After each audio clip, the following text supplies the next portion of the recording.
Hi friends, welcome to Siri Palnadu kitchen. ఇవాళ మన recipe వచ్చేసి మస్క్ మిలన్ షర్బత్ అండి. ఈ వేసవిలో మన శరీరానికి చలువ చేసే ఫ్రూట్స్లో కర్బూజా కూడా ఒకటండి. కర్బూజాలో వాటర్ కంటెంట్ అనేది అధికంగా ఉండడం వలన మన శరీరాన్ని డీహైడ్రేట్ అవ్వకుండా చేస్తుంది. అలానే దీనిలో మినరల్స్ కూడా అధికంగా ఉంటాయండి. అందువలన వారానికి ఒక్కసారైనా సరే ఈ మస్క్ మిలన్ తీసుకోవడం వలన మన శరీరానికి చాలా మంచిదండి. అలానే మనం దీన్ని డైరెక్ట్గా తినలేం కాబట్టి జ్యూస్గా కానీ లేకపోతే ఇలా షర్బత్ హెల్తీగా ప్రిపేర్ చేసుకోవచ్చండి. మరి ఎలా ప్రిపేర్ చేసుకోవాలో చూసేద్దాం రండి. ముందుగా ఒక బౌల్లో 2 స్పూన్ల సగ్గుబియ్యం తీసుకుంటున్నాను. ఇక్కడ నేను లావు సగ్గుబియ్యమే వాడానండి. కావాలంటే సన్న సగ్గుబియ్యం అయినా వాడుకోవచ్చు. వీటిని ఒకసారి కడిగి సరిపడా వాటర్ పోసి దీన్ని మనం ఒక అరగంట పాటు నానబెట్టుకోవాలి. అరగంట నానబెట్టుకుంటే సరిపోతుందండి. మరొక బౌల్లో 1 స్పూన్ సబ్జా గింజల్ని తీసుకొని సరిపడా వాటర్ పోసి నానబెట్టుకోవాలి. తర్వాత ఇంకొక బౌల్ తీసుకొని దానిలోనికి 1 spoon strawberry flavour custard powder తీసుకొని దీనిలోనికి చల్లటి పాలను యాడ్ చేసుకొని ఎక్కడా ఉండలు లేకుండా ఈ విధంగా కలుపుకోవాలి. ఇలా కలుపుకొని ఈ 3 గిన్నెల్ని ఈ విధంగా పక్కన పెట్టుకోండి. ఇప్పుడు ఒక కర్బూజా పండును తీసుకొని దీన్ని ఈ విధంగా కట్ చేసుకున్న తర్వాత దీనిలో ఉన్న గింజలు మొత్తం ఈ విధంగా తీసేయండి. ఇక్కడ నేను తీసుకున్న ఈ కర్బూజా పండు కొంచెం బాగా మాగిందండి. ఇప్పుడు దీంట్లో ఈ విధంగా విత్తనాలు మొత్తం తీసేసిన తర్వాత ఒక మిక్సీ జార్ తీసుకొని దానిలోనికి ఈ పల్పు మొత్తాన్ని యాడ్ చేసుకోవాలి. మనకి నైఫ్తో ఏం అవసరం లేదండి. జస్ట్ ఇలా స్పూన్ తోటి అంటుంటేనే మనకి ఇలా పల్పు అనేది వచ్చేస్తుంది. ఇలా మొత్తం తీసుకొని బాగా మెత్తగా గ్రైండ్ చేసుకోవాలండి.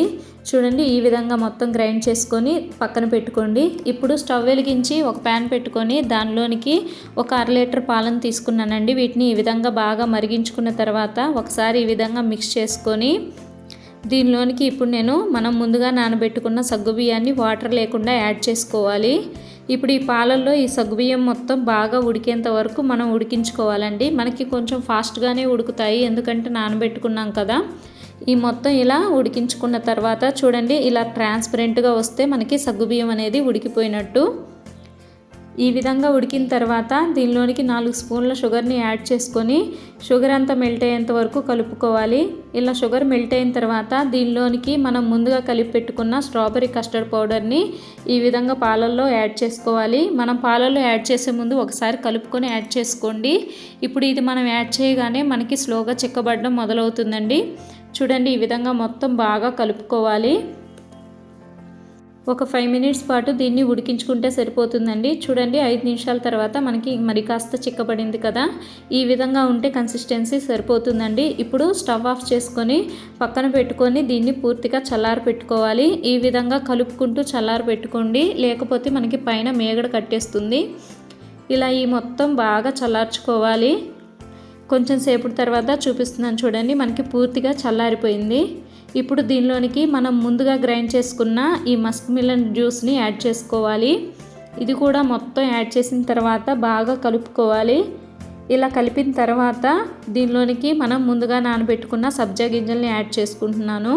సబ్జా గింజలు మనం ఎన్నైనా తీసుకోవచ్చండి. ఇక్కడ నేను కొంతవరకు యాడ్ చేసుకున్నాను, మిగతావి తాగేటప్పుడు యాడ్ చేస్తాను. ఈ మొత్తం కూడా ఒకసారి ఈ విధంగా మిక్స్ చేసిన తర్వాత ఇప్పుడు దీనిలోనికి ఐస్ క్యూబ్స్ని యాడ్ చేసుకుంటున్నాను. ఇది కూడా ఒకసారి బాగా కలుపుకోవాలి. ఒకవేళ మీకు ఐస్ క్యూబ్స్ యాడ్ చేసుకోవడం ఇష్టం లేకపోతే సర్వ్ చేసుకునే ముందు ఒక 1 అవర్ పాటు ఫ్రిడ్జ్లో పెట్టి సర్వ్ చేసుకోండి, చాలా బాగుంటుంది. ఫైనల్గా దీనిలో డ్రై ఫ్రూట్స్ని యాడ్ చేసుకుంటున్నాను. మీరు కావాలి అనుకుంటే ఇక్కడ కొంచెం హనీని కూడా యాడ్ చేసుకోవచ్చు. ఇప్పుడు ఈ మొత్తం బాగా కలుపుకున్న తర్వాత ఇంకా మనం దీన్ని సర్వ్ అవుట్ చేసుకోవడమేనండి. చాలా సింపుల్గా మనం ఈ షర్బత్ని ప్రిపేర్ చేసుకోవచ్చు.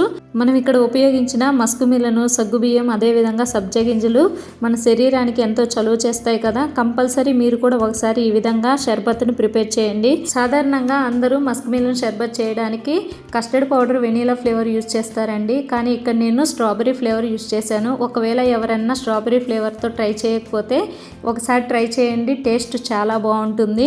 మరి ఎందుకు ఆలస్యం, మీరు కూడా ఈ హెల్దీ షర్బత్ని ఒకసారి ట్రై చేశాక ఎలా వచ్చిందో నాతో కామెంట్ సెక్షన్లో షేర్ చేసుకోండి.